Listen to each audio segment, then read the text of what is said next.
Holland کی سماجی اور کاروباری شخصیت میاں عاصم محمود نے اپنی رہائش گاہ پر اپنے دوست احباب کے اعزاز میں شاندار ضیافت کا اہتمام کیا۔ تقریب میں پاکستان سے آئے ہوئے ممتاز عالم دین عبدالحبیب عطاری اور معروف صحافی اینکر پرسن امیر عباس نے بھی شرکت کی۔ حاجی لیاقت جاوید اعظمی اور خادم مجتبیٰ بٹ نے بارگاہ رسالت میں نعتیہ گلدستہ پیش کیے۔ آقا تیری مرضی ساڈا تے کوئی زور نہیں۔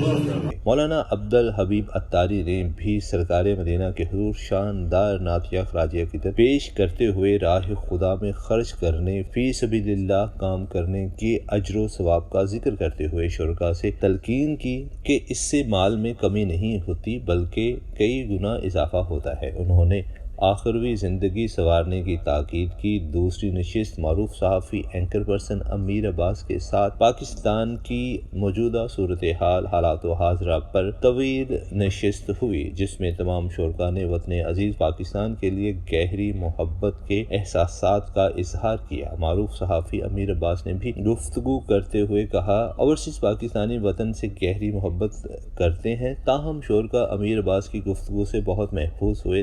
تقریب میں چودھری محمد یوسف، راجہ فاروق حیدر، راجہ زیب خان، چودھری عامر یوسف چودھری، محمد اقبال، راجہ ساجد، حیدر میاں، عمران چودھری بنارس، حاجی جاوید اعظمی، خادم مجتبیٰ، معروف صحافی ڈاکٹر محمد کامران، چودھری خالد سلطان، اعجاز علی، ساجد علی خان، چودھری اکرام الحق، میاں آفتاب احمد اور دیگر بہت سارے پاکستانیوں نے شرکت کی۔ میاں عاصم محمود نے تمام مہمانوں کا شکریہ ادا کیا۔ کیمرہ مین کاشف انصاری کے ساتھ راجہ فاروق، INA نیوز، دین ہیگ، ہالینڈ۔